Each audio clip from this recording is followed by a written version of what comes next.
Hi there, this is Exclusive hot.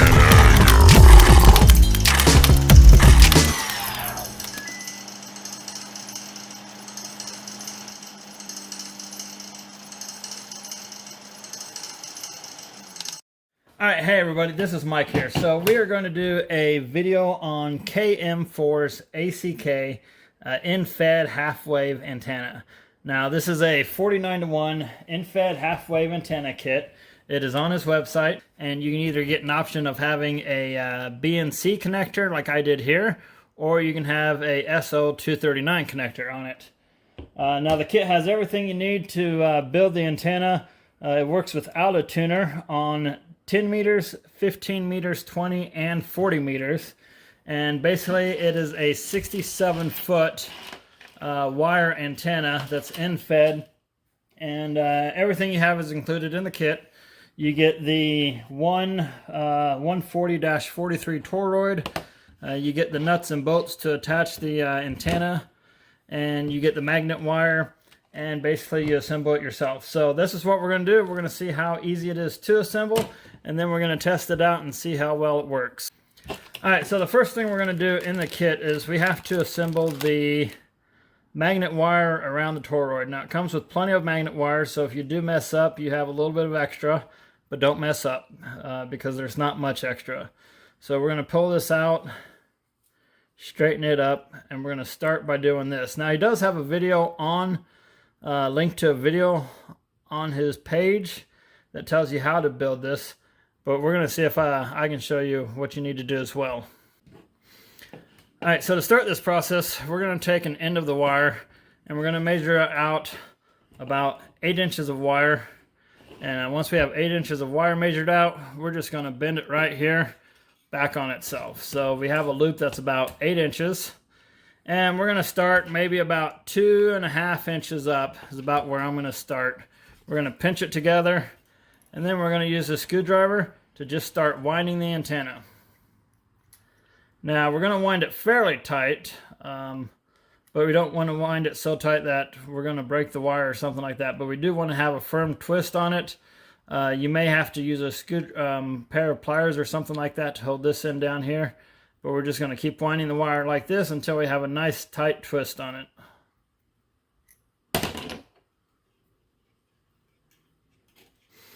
Alright, so when you're done winding the wire, this is what you should have.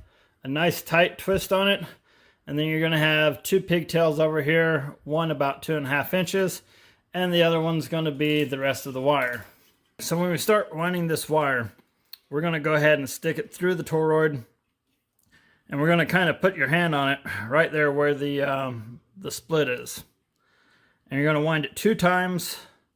And these are going to be your 2 primary twists, or your 2 primary winds right here. So you have it going above the top twice, and you have it going above the bottom twice. And those are your 2 winds.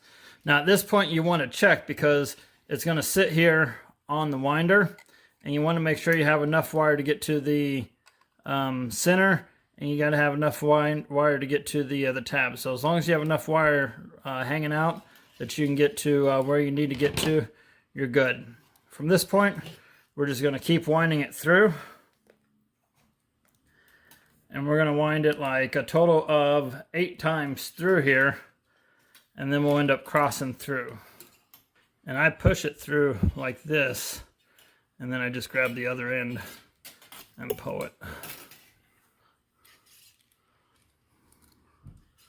Push it through, grab the other end, and pull it. Push it through, pull it. Now on this 8th one, let's push these together a little bit here. On this 8th one, when we push it through,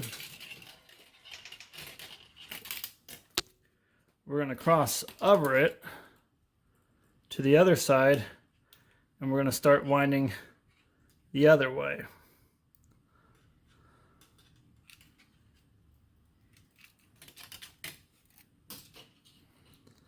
So now we're winding the opposite direction, and we're going to do this until there's a total of 14 wraps of wire around this toroid. Alright, so what we have here now is 14 wraps around the toroid. We have 2 primaries, and then it starts with 3, 4, 5, 6, 7, 8. On the 8th one, it goes through the center, and here's 9, 10, 11, 12, 13, 14. 14 comes out the bottom here. Now we went ahead and cut off the excess wire. As long as we have 3 to 5 inches hanging out here, we'll have plenty of extra wire. At this point, let's go ahead and attach this onto the winder. Now it does come with 3 zip ties. I suggest upgrading those zip ties to something a little bit stronger, and I'm going to use these bright green ones. So you can see the 3 holes where they line up, here, here, and here. We're just going to put 3 zip ties around there and then zip tie this onto it. So once we have the 3 zip ties in, we're just going to set this on here. We're going to do it a little bit strategically because we're going to want this wire going to the center, this wire going over here, and then this wire is going to wrap around and hook to the screw and the antenna that's going to be mounted on here. So once you get it kind of set at the angle you want, it's pretty easy doing this yourself to pull this through and then just feed it right through the zip tie. Alright, so once we got the zip ties tight, we're going to go ahead and cut those off. Discard the extra pieces that we don't need. And then we're going to size up our wire. We're going to have 1 wire that comes around and connects to the screw that's going to go through here. The next wire is going to come and attach to that center, and then the double wire is going to come and attach to there. So we're going to go ahead and snip that off right about where it needs to be so it can be soldered. Same thing with these. We'll kind of snip it down to size, and this one's already snipped there. This one over here comes with a crimpable end like that, so we're going to go ahead and crimp that, and then we'll put that one on the screw, and we'll set this one first, and then the other things will be soldered.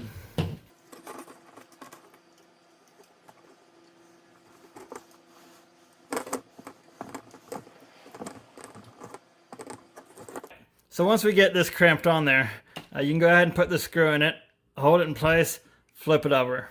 At this point, we're going to put a screw on so that this doesn't come out. And we're just going to tighten this down so that it's not going to go anywhere. The antenna is going to go on here in a second, but at first, let's flip it over again. And we got to solder these 3 points. So the double wires are going on the outside. The single wire is going to go in that center. And then if we want to, we can put a bit of solder there too, just to be safe and make sure that's soldered. After we get them soldered, we'll go ahead and hot glue all these wires down, put some hot glue around that to protect it, attach the wire and the antenna, and that's going to be it. Alright, so what we did is we got these 3 points soldered. We got this on the outside one. We got this soldered into the center pin, and I didn't put any solder right here, but that's a good connection.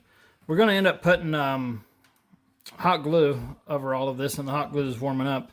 But one thing you're going to want to do when you guys go to solder this, you're going to want to take the edge. You're going to want to kind of buff up the wire here, and get it so that it's nice and shiny and get some of this coating off of the wire. So if you have something that you can use to sandpaper or something like this where you can come and just kind of scratch this coating off the wire so you start to see it shiny there, that's what you're going to want to do. And that will give you a good solder connection right there. And we're just going to put hot glue all around this on the wires going down to protect them so that they don't move as well. All around the edges here. And just build it up around here.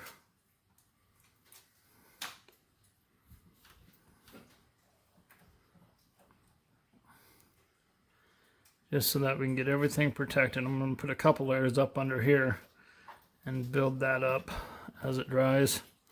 And then same thing over here on this one. We're just going to put some hot glue around this wire so that this wire is protected and doesn't move along with that connection right there. Alright, so now that we got everything glued up, as it starts to dry, this will become more hazy. But you can see I got hot glue everywhere on all the wires, holding them down so that nothing's going to move coming soldered.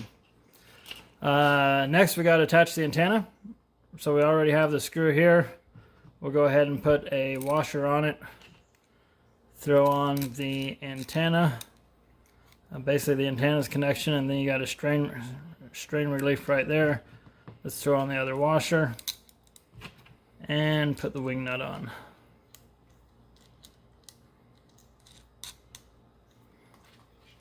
And that's going to be the antenna attached to it. When we go to wind it, it's going to get wound around the edges like this. Instead of winding straight around it, it's going to get wound in a figure 8 pattern. So one of the final things you'll have to do is put this insulator on the end of the antenna. This is a little dog bone, and what we did is we fed it through, twisted it several times, and then we just put some green heat shrink on here to hold that in place so that it's not going to come off. Now we can attach this to a rope and pull it up over a tree. Alright, so let's look at this antenna and see if we can take a couple measurements here and see what we have. This is the second time I've had the SWR meter in it. First time was in my backyard. I had the toroid wrapped wrong. I missed one wrap on the toroid. So it was measuring best SWR right below all the bands where I wanted it to be. Right below 20, right below 40, that sort of thing. So in this situation, we are about 5 feet above ground on this side here. And then on the other side, when we come over here, we have this up in a tree. And we're going over one of the branches up there on that tree. You can probably see the yellow rope and the green rope up there.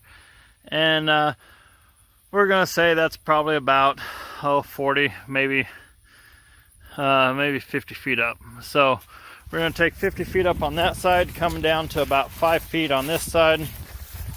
This is going into a 35-foot or a 30-foot piece of coax cable. So we're going to pull this up to about 5 feet above ground and see what kind of measurement we can get with it sitting about that angle right there. Alright, so I'm a one-man show, but let's see what we can do and see how this is going to work. So I'm at 14,300, right around there. And my SWR, okay, I got a nice 2 on there. My ohms is a little low. I'm reading about a little over 25 ohms. I'd like to see that right at 50. So let me see if I can dial that up to 50 and see where we're at. Pretty darn close. Now I'm at 13.9. Let me change thing here. 13.9. Right around 13.8 is where I think the beautiful sweet spot is. You're at 50 ohms. Your SWR is below 1.5. That's a good spot to be right there. So it's resonant just a little bit below where I would like it to be. The question becomes, does the antenna have to be a hair bit shorter or a hair bit longer? But in this configuration right here, looks like the sweet spot is about 13.68. Now let's go down to another place I like to use it at. 7,200. And looks like we're kind of way off. Ohms is way over here. So let's see if I can dial it in and see if I can get to 50. That's going up. Let's go 50 ohms. Again, right around there. That's too high. Right around here Maybe even down a little bit more. Let's see. Oh, SWR is starting to go back up. So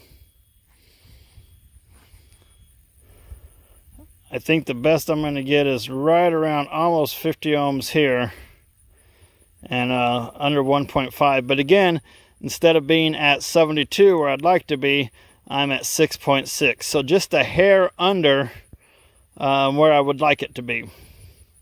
But even at 7200, even 72 right here, 7211, that is close enough. My radio, my ICOM 7300, can match that where it needs to be. Same thing when we go up here to 14. Once we get to about 14300, my ICOM can make that match, no problem. And with this antenna, I've gotten definitely out of the country. I've gotten all four corners of the United States, from here in Tennessee, New York, California, Florida, Utah, all that. All right, so my overall impression of this antenna, there are a lot of things about this antenna that make it an amazing antenna. First of all, you have the small form factor. You could put this thing in the pocket of your cargo pants. It is that compact. It's easy to put in a backpack. If you want to go do QRP, or if you want to do something very portable, it'd be a great antenna for emergency work. It'd be easy to haul around in your truck or something like that. It does take a little long to deploy. You have to unwind 67 feet of wire to unwind it, and then you have to wind it back up when you're done. It probably takes me longer to wind it and unwind it than what it does to actually get my radio and the power box and the battery box and everything set up on the table. That is just a minor nuisance though. Yes, you could go buy the individual parts, go buy the wire, the winder, the toroid, all the hardware and everything someplace else and build it yourself. But being able to buy it as a kit for about 40 bucks is a great deal. It comes with everything you need, easy to assemble, works well. It could probably be modified, lengthened, shortened a little bit to get SWR where you really need it. But like I said, with the internal tuner that I have, it works just fine on my radio. I would highly recommend it. It's just easy to do. My brother and I both use it for parks on the air, portable. I've had it deployed in many different parks, many different places. Both of our maps look amazing. He did this activation at Mackinac Island in Michigan, and his map looks amazing. Whenever I do it, my maps look amazing. So I definitely am very satisfied with it. For a $40 antenna and a little bit of work, it definitely does everything I need it to do, and I've made a lot of great contacts with it. So that is my overall review of the KM4ACK portable antenna. You can get it from his website. I'll leave a link down below for you.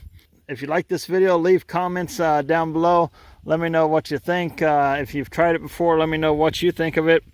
And if you haven't tried it, let me know if that's something that you'd consider getting. And if you don't think you'd use something like this, what do you use instead? Start the conversation down below. And thanks for all the comments. Make sure you guys like and subscribe to the page as well, and get notified of other videos that I put up on ham radio and all the fun things I do and all the adventures I go on. Thanks a lot, 73s, and we'll talk to you later.